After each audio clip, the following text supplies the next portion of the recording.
कल हमने कुछ चैप्टर नंबर 5 के बेसिक कंसेप्ट पढ़े थे, तो और 2 क्वेश्चन हमने कल कर लिए हैं। आज तीसरा क्वेश्चन है, examine continuity of the following function. Function है f of x equal to x minus 5। अब यहाँ पर हमें कोई पॉइंट नहीं दिया हुआ है कि किस पॉइंट के ऊपर इसकी कंटिन्यूटी को चेक करें, तो हमने सभी पॉइंट्स के ऊपर इसको चेक करना है, रियल नंबर्स के ऊपर। तो जब हम यहाँ देखें कि अगर यहाँ पर x की जगह 5 आ जाएगा तो ये 0 बन जाएगा, तो उसके ऊपर हमारी ये पॉलिनोमियल फंक्शन नहीं रहेगी। तो इसलिए हम क्या करेंगे, for x is less than 5 and greater than 5, जब ये x जो है वो 5 से कम हो या 5 से ज़्यादा हो, तो ये हमारी पॉलिनोमियल फंक्शन रहेगी f of x equal to x minus 5, ये पॉलिनोमियल फंक्शन बनेगी। तो पॉलिनोमियल फंक्शन हमने पढ़ा है, कल मैंने बताया था बेसिक कांसेप्ट में कि polynomial function is continuous everywhere, therefore for x is less than 5 and x is greater than 5 the function is polynomial function, so it is continuous except at x equal to 5 के ऊपर ये continuous हमने check करना है कि है या नहीं।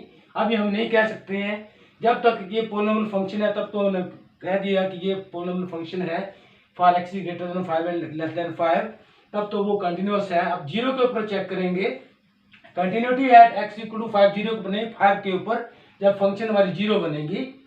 तो continuity at x equal to 5, limit जैसे कल हमने लिमिट ली थी, limit x tends to 5, less और ग्रेटर जहां निशान है उसके ऊपर हम चेक करते हैं लिमिट को। तो x tends to 5, f of x equal to limit x tends to 5 x minus 5, function क्या है हमारी x माइनस 5। तो जहां जहां x है वहां वहां हम 5 पुट करते चले जाएंगे, तो ये दोनों लिमिट्स लेफ्ट और राइट दोनों लिमिट्स हमारी इकट्ठी निकल गई हैं 0 के बराबर। और अब हमने फंक्शन की वैल्यू को निकालना है 5 के ऊपर, तो f ऑफ 5 जब हम 5 पुट करेंगे तो f of 5 is equal to 5 minus 5 that is equal to 0। तो हमने देखा कि limit at x tends to 5, f of x वो भी हमारी 0 के बराबर है और फंक्शन की वैल्यू जो है वो भी हमारी 0 के बराबर है, तो दोनों चीजें हमारी आपस में इक्वल हो गई हैं, therefore the function is continuous everywhere. अब है question number 3 part B, examine the continuity of the function f of x equal to 1 over x minus 5। तो ये जो फंक्शन है it is the rational function. Rational function मैंने कल आपको बताया था कि जो ओवर में है f of x over g of x, तो f ऑफ x की जगह पर यहाँ पर 1 है, g ऑफ x की जगह पर x माइनस 5 है। और उसमें एक कंडीशन ये भी बताई थी कि g of x is not equal to 0। तो वहीं से यहाँ पर हमारे पास ये निकल कर आता है कि f of x equal to 1 over x minus 5 is defined if x minus 5 is not equal to 0। तो g ऑफ x की जगह पर यहाँ पर क्या है x माइनस 5। अगर x माइनस 5 0 के बराबर हो जाएगा तो ये पूरी टर्म जो है वो पूरी जो फंक्शन है वो इन्फिनिटी बन जाएगी, जिसके बारे में हम डिस्कशन नहीं करते, इसलिए x माइनस 5 को 0 के बराबर नहीं रखा गया है, it is not equal to 0। This symbolize अगर it is not equal to 0 then x is not equal to 5, तो x 5 के बराबर नहीं होना चाहिए। तो जब x 5 के बराबर नहीं है then for x is less than 5 and greater than 5, तो अब x अगर 5 के बराबर नहीं है तो 2 कंडीशंस आती हैं, या तो x 5 से कम होगा या x 5 से ज्यादा होगा। तो जब x 5 से कम है या ज्यादा है तो ये इन्फिनिटी नहीं बनेगा, तब ये हमारी एक रैशनल फंक्शन बनेगी, ओवर में आएगी। तो रैशनल फंक्शन हमने कल पढ़ा है कि rational function is continuous in its domain. Domain means इसका डोमेन क्या हुआ, x is not equal to 5, x equal to 5 को छोड़ के बाकी इसका डोमेन है जिसके ऊपर फंक्शन ये पूरी डिफाइंड है।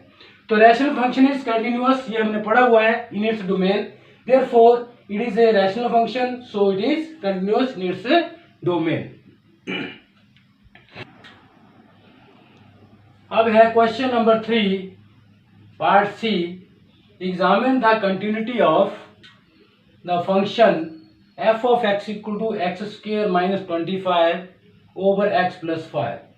अब यहाँ पर भी देखो ये भी हमारी एक रैशनल फंक्शन है, बट इसमें कंडीशन क्या होनी चाहिए कि x plus 5 is not equal to 0।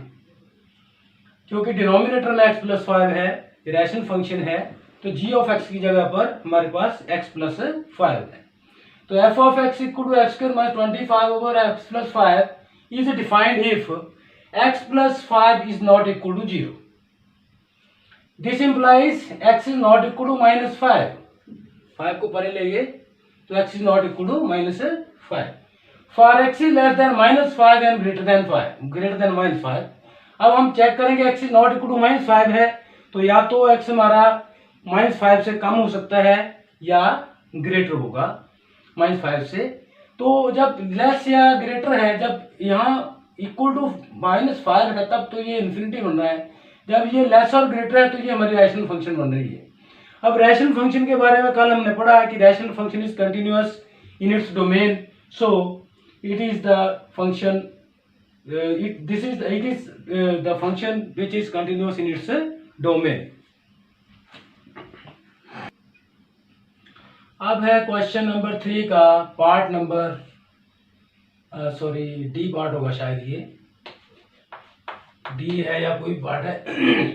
f of x equal to x minus 5 modulus. तो इसकी कंटिन्यूटी के बारे में हमने जानना है, तो सबसे पहले तो हमें मॉडुलस की जो डेफिनेशन है उसका पता होना चाहिए। मॉडुलस की जो डेफिनेशन है वो ये है, मैं एक जो x मॉडुलस जो फंक्शन है उसकी डेफिनेशन ये होती है कि x modulus equal to minus x if x is less than 0। अगर x की वैल्यू 0 से कम है तो उसको हम माइनस से मल्टीप्लाई करते हैं, और x मॉडुलस अगर ग्रेटर देन 0 है, x की वैल्यू अगर ग्रेटर देन 0 है तो हम यहाँ पर उसको कुछ भी नहीं करते, वैसे का वैसे लिख देते हैं। और अगर x की वैल्यू 0 है तो वो 0 के बराबर ही रहेगी, वैसे का वैसे रहेगा। तो ये डेफिनेशन आपको याद रखनी है। जैसे आपने हो सकता है फिजिक्स में या कहीं पहले भी मॉडुलस की वैल्यू निकाली हो। जैसे मान लेते हैं -3 का मॉडुलस हम निकालने जा रहे हैं, तो -3 लेस देन 0 है, तो इसको हम आम तौर पर आप सीधा लिख देते हैं कि ये 3 के बराबर हो गया है, डायरेक्ट निकाल देते हैं। मगर ये हुआ कैसे है, ये इस डेफिनेशन से हुआ है कि x मॉडुलस अगर x की वैल्यू नेगेटिव है तो उसको नेगेटिव से मल्टीप्लाई करके तब ये पॉजिटिव बनता है। डायरेक्ट तो हम लिख देते हैं कि ये x मॉडुलस अगर नेगेटिव है तो उसको पॉजिटिव कर दिया जाता है, मगर डेफिनेशन ये कहती है कि अगर ये नेगेटिव है तो नेगेटिव को नेगेटिव से मल्टीप्लाई करके पॉजिटिव करिए। इसी तरह से अगर ये पॉजिटिव है तब तो वो पॉजिटिव का पॉजिटिव रहेगा, 0 है तो 0 का 0 रहेगा। अब यहाँ देखिए इस क्वेश्चन में क्या है, x मॉडुलस की जगह पर है x माइनस 5 मॉडुलस, तो x माइनस 5 मॉडुलस वही डेफिनेशन चलेगी कि x minus 5 modulus is equal to minus of x minus 5 modulus if x minus 5 is less than 0। अगर ये चीज जो है वो 0 से कम है तो हम इसको माइनस से मल्टीप्लाई करेंगे, जैसे यहाँ पर मल्टीप्लाई किया माइनस के साथ। तो यहाँ से x minus 5 is less than 0, तो यहाँ से निकल के क्या आया, हम 5 को परे ले गए तो 5 पर जाके बन गया x इज लेस देन 5। अगर x इज लेस देन 5 है तो फंक्शन हमारी ये बन रही है, फंक्शन ये बन रही है। इसी तरह से अगर पॉजिटिव है तो वैसे का वैसे लिख दिया, for x minus 5 is greater than 0 then function is x minus 5। तो कुछ नहीं करना, जैसे यहाँ x को कुछ नहीं किया वैसे का वैसे लिख दिया। तो यहाँ से क्या आया, x इज ग्रेटर देन 5 को परे ले गए तो x इज ग्रेटर देन 5। तो जब हमारी फंक्शन लेस देन 5 x की वैल्यू लेस देन 5 है तो फंक्शन हमारी ये बनी है, और अगर x की वैल्यू ग्रेटर देन 5 है तो फंक्शन की वैल्यू हमारी x माइनस 5 बनी है। इन दोनों ही केसेस में for x is less than 5, for x is less than 5 f of x is equal to this, for x is less than 5 function is this. इसी तरह से for x is greater than 5 f of x equal to x minus 5, x is greater than 5 के लिए function हमारी x minus 5 है, ये जो x minus 5 modulus है इसके बराबर बन रहा है, ठीक है। तो इन दोनों केसेस में जो फंक्शन है वो हमारी एक पॉलिनोमियल फंक्शन बन रही है। अब हमने पढ़ा हुआ है कि पॉलिनोमियल फंक्शन जो है वो कंटिन्यूअस होती है everywhere, therefore for x is less than 5 and x is greater than 5 f of x is continuous. अब हमने continuity at x equal to 5 जो है वो निकालनी है। तो यहाँ पर पहले तो हम क्या कर रहे थे कि लिमिट को इकट्ठा ही लेफ्ट हैंड लिमिट और राइट हैंड लिमिट को इकट्ठा निकाल रहे थे, वो इसलिए क्योंकि राइट हैंड लिमिट और लेफ्ट हैंड लिमिट दोनों के लिए फंक्शन एक ही बन रही थी। अब यहाँ पर क्या हुआ है, मॉडुलस फंक्शन में लेफ्ट हैंड लिमिट के लिए फंक्शन हमारी माइनस ऑफ एक्स माइनस 5 बनी है जब एक्स इज लेस देन 5 है, और जब एक्स इज ग्रेटर देन 5 है तो उसके लिए फंक्शन हमारे पास बनी है एक्स प्लस 5 एक्स माइनस 5 के बराबर। तो लेफ्ट हैंड लिमिट और राइट हैंड लिमिट हमें यहाँ पर अलग अलग निकालनी पड़ेंगी। तो left hand limit x tends to 5, ऊपर नेगेटिव का निशान एफ ऑफ एक्स। अब इसके लिए जब 5 से कम है function, x is less than 5 है, तो फंक्शन हमारी है माइनस ऑफ एक्स माइनस 5। वो मैंने आपको पहले डिफाइन करके बताया हुआ है पिछले स्टेप में। तो फंक्शन हमारी ये बनी।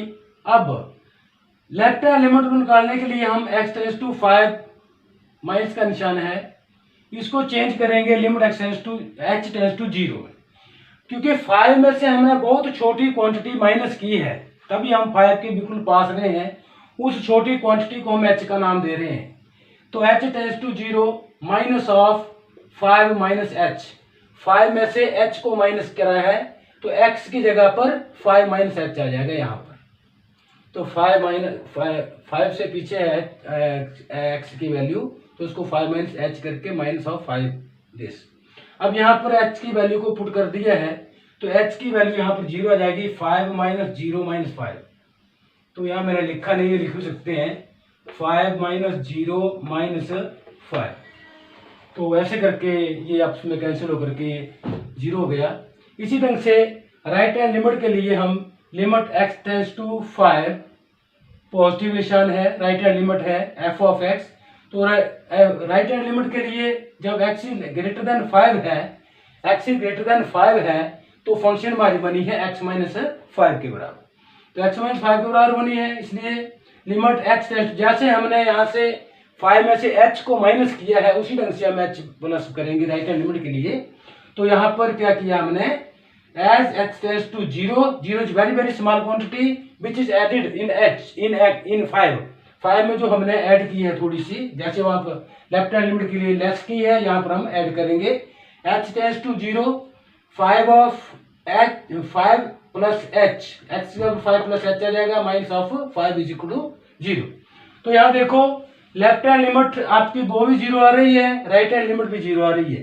अब हमने फंक्शन की वैल्यू को निकालना है, फंक्शन की वैल्यू को f ऑफ 5 निकालना है, तो 5 minus 5 that is 0 which is also 0।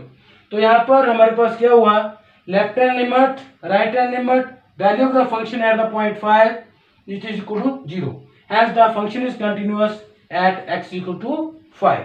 और इस एक्सरसाइज में से आपको एक क्वेश्चन जरूर आएगा 4 मार्क्स का। ये जो पूरी एक्सरसाइज है लिमिट एंड कंटिन्यूटी की, इसको जरा ध्यान से देख लेना। और ज्यादा करके मॉडल्स वाला क्वेश्चन आता है, इसमें बच्चे बहुत घबरा जाते हैं, किंतु है कुछ भी नहीं। इसको आपने डेफिनेशन को याद रखना, इसी डेफिनेशन के अनुसार हम चलेंगे।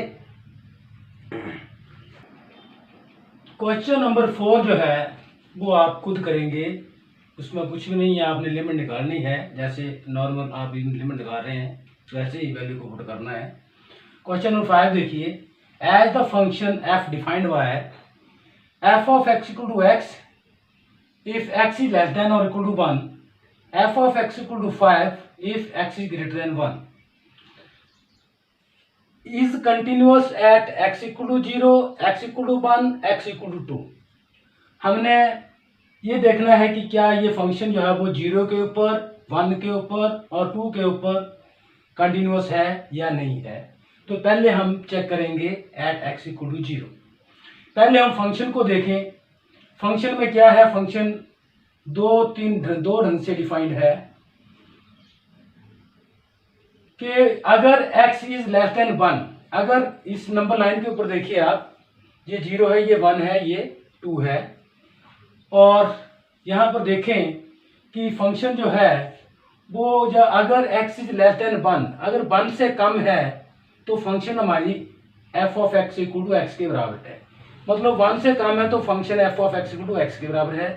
And if x is greater than 1, अगर x ग्रेटर देन 1 है तो function f of x equal to 5 है। तो मैंने यहाँ पर लिख दिया है कि ग्रेटर देन 1 के लिए function f of x equal to 5 है और f of x equal to x है जब x इज लेस देन 1 है, लेस देन और इक्वल टू 1 है। इक्वल टू भी होगा तो भी f of x equal to x के बराबर ही रहेगा।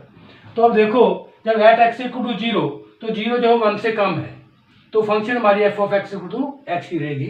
तो लिमिट एक्स टेंड्स टू 0, यहाँ पर लेफ्ट और राइट लिमिट के लिए, दोनों के लिए, लेफ्ट के लिए भी और राइट के लिए भी फंक्शन जो हमारे पास f of x equal to x ही रह रही है, इसलिए हमने इस लिमिट को इकट्ठा निकाल दिया है।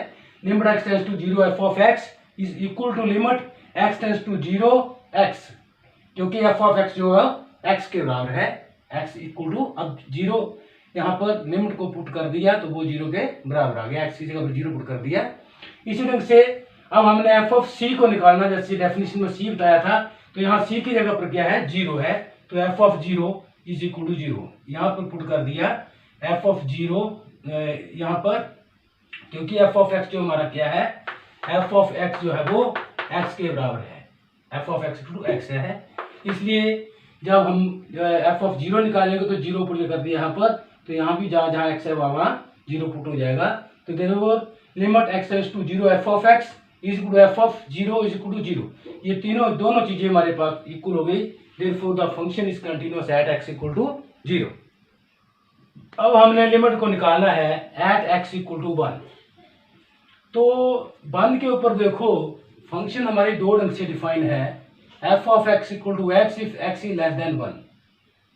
अगर लेस देन 1 है तो फंक्शन हमारी f of x equal to x है, अगर एक्स इज ग्रेटर देन 1 है तो f of x equal to 5 के बराबर है। दो ढंग से डिफाइन है, तो यहाँ पर फंक्शन हमें, यहाँ पर लिमिट हमें लेफ्ट लिमिट और राइट लिमिट दोनों लिमिट्स लेनी पड़ेगी। तो left hand limit equal to limit x tends to 1, ऊपर नेगेटिव का निशान है, मतलब 1 से थोड़ा सा पीछे है, बिल्कुल पास, तो उसके लिए नेगेटिव का निशान लगा एफ ऑफ एक्स, और उसके लिए फंक्शन हमारी क्या है, 1 से अगर पीछे है तो फंक्शन हमारी एफ ऑफ एक्स को एक्स के बराबर है, तो ये एक्स आ गया, एफ ऑफ एक्स के बराबर एक्स आ गया, ठीक है। लिमिट एच टेंड्स टू 0, जैसे पिछले क्वेश्चन में हमने किया कि 1 में से थोड़ा सा माइनस करके, बिल्कुल थोड़ा सा माइनस करके वो एक्स की जगह पर आ जाएगा, और एच टेंड्स टू 0, ठीक है, h tends to 0 1 minus h, this is equal to, अब यहाँ पर जहां जहां एच है वहां 0 आ जाएगा, दैट इज इक्वल टू 1। अब राइट हैंड लिमिट निकालने के लिए, राइट हैंड लिमिट मीन्स 1 से हम राइट साइड में है, 1 से थोड़ा सा राइट साइड में है, तो 1 से अगर ग्रेटर है एक्स की वैल्यू तो फंक्शन हमारी 5 के बराबर है, तो इसलिए राइट हैंड लिमिट को limit x tends to 1 plus का निशान, राइट हैंड लिमिट बोलते हैं इसको, f of x that is limit x tends to 1 5, तो एफ ऑफ एक्स किसके बराबर है, 5 के बराबर है, एक्स ग्रेटर देन 1 है, 5 बराबर इक्वल टू 5। तो यहाँ पर हमने क्या किया, वैल्यू को पुट कर दिया है, एच यहाँ पर वेरिएबल है नहीं, तो डायरेक्ट ही 1 पुट किया, तो हमारे पास कितना आ गया, 5 के बराबर आ गया। Since limit left hand limit is not equal to right hand limit, so the function is not continuous, या इसको हम ये भी कह सकते हैं कि फंक्शन इज डिसकंटिन्यूअस। अब यहाँ पर ये देखो हमारे पास left hand limit right hand limit आपस में इक्वल हो जाती, और फंक्शन की वैल्यू इक्वल ना होती, तीनों अगर इक्वल ना होती, तीनों में से कोई एक इक्वल ना होती, तो ये डिसकंटिन्यूअस थी। तो यहाँ पर केवल हमारे पास ये दोनों ही लिमिट आपस में इक्वल नहीं है, तो एफ ऑफ सी की वैल्यू को निकालने की जरूरत नहीं है, एफ ऑफ 1 की वैल्यू को निकालने की जरूरत नहीं है, ये यहीं पर डिसकंटिन्यूअस हो चुकी है, therefore the function is discontinuous at x equal to 1। अब हमने कंटिन्यूटी को देखना है एट एक्स इक्वल टू 2। जब x की वैल्यू 2 के बराबर है, उसके ऊपर देखो यहाँ पर फंक्शन डिफाइन है कि f of x equal to 5 if x is greater than 1। अगर x हमारा 1 से ज्यादा है तो फंक्शन है f of x equal to 5, तो जब एट एक्स इक्वल टू 2 हो तो 1 से ज्यादा ही है, ठीक है, तो उसके लिए फंक्शन हमारी बन जाएगी 5 के बराबर। तो ये लिमिट एक्स टेंड्स टू 2, ये भी लेफ्ट और राइट लिमिट दोनों इकट्ठी निकल रही है, लेफ्ट और राइट, क्योंकि इसके लिए फंक्शन एक ही है 5 के बराबर, तो यहाँ पर 5 आ गया। अब जहां जहां x है वहां 5 पुट करेंगे, तो यहाँ x है नहीं, इसलिए ये 5 के बराबर ही रहा, ठीक है। ये लेफ्ट और राइट लिमिट दोनों इकट्ठी निकल गई। एफ ऑफ 2 निकालना है, अब हमने 2 के ऊपर फंक्शन की वैल्यू, तो f of 2 is equal to 2, sorry 2 के ऊपर, हाँ f of 2 means x greater than 1, तो 2 जो है वो 1 से बड़ा है, तो f of x equal to 5 के बराबर रहेगा, ठीक है। तो limit x tends to 2 f of x equal to f of 2 equal to 5, ये दोनों चीजें हमारी 5 के बराबर हैं, इक्वल हैं, therefore the function is continuous at x equal to 2।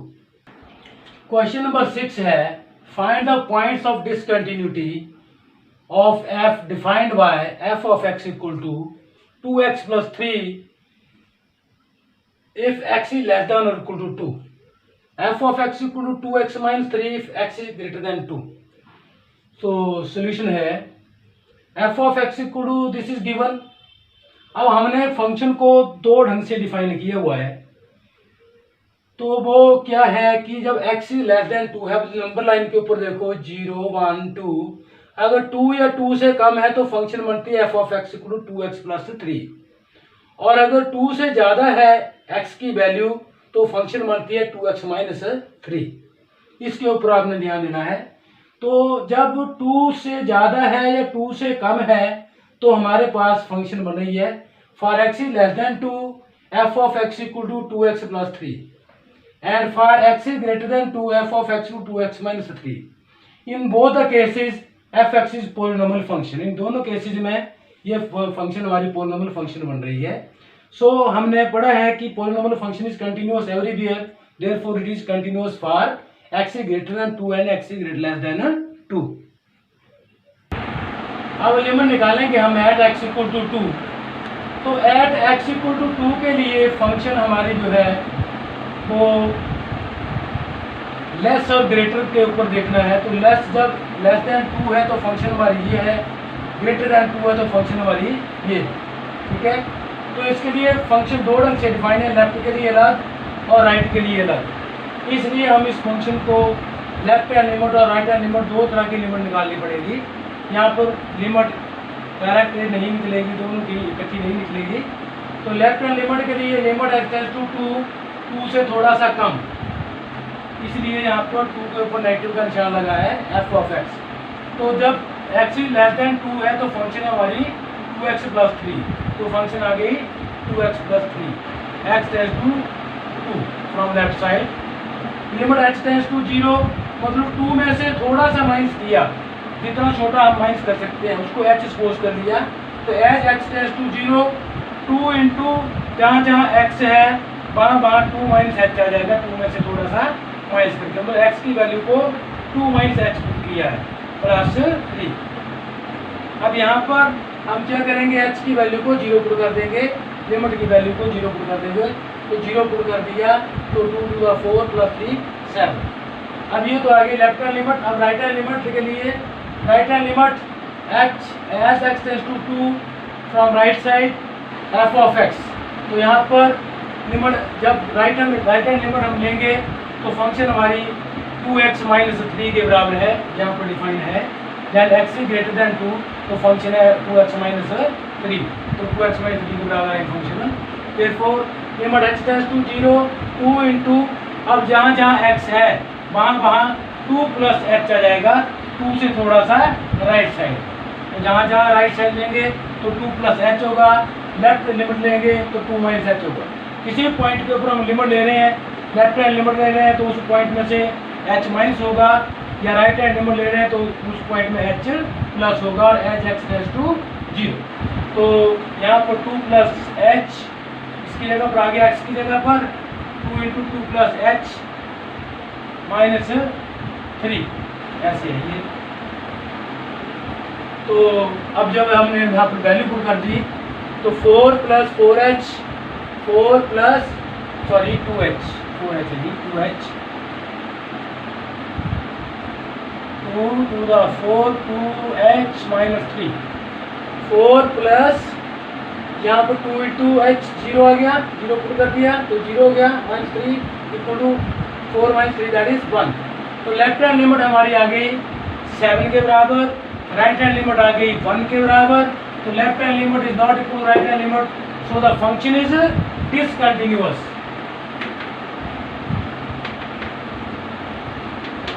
At x is equal to 2, okay।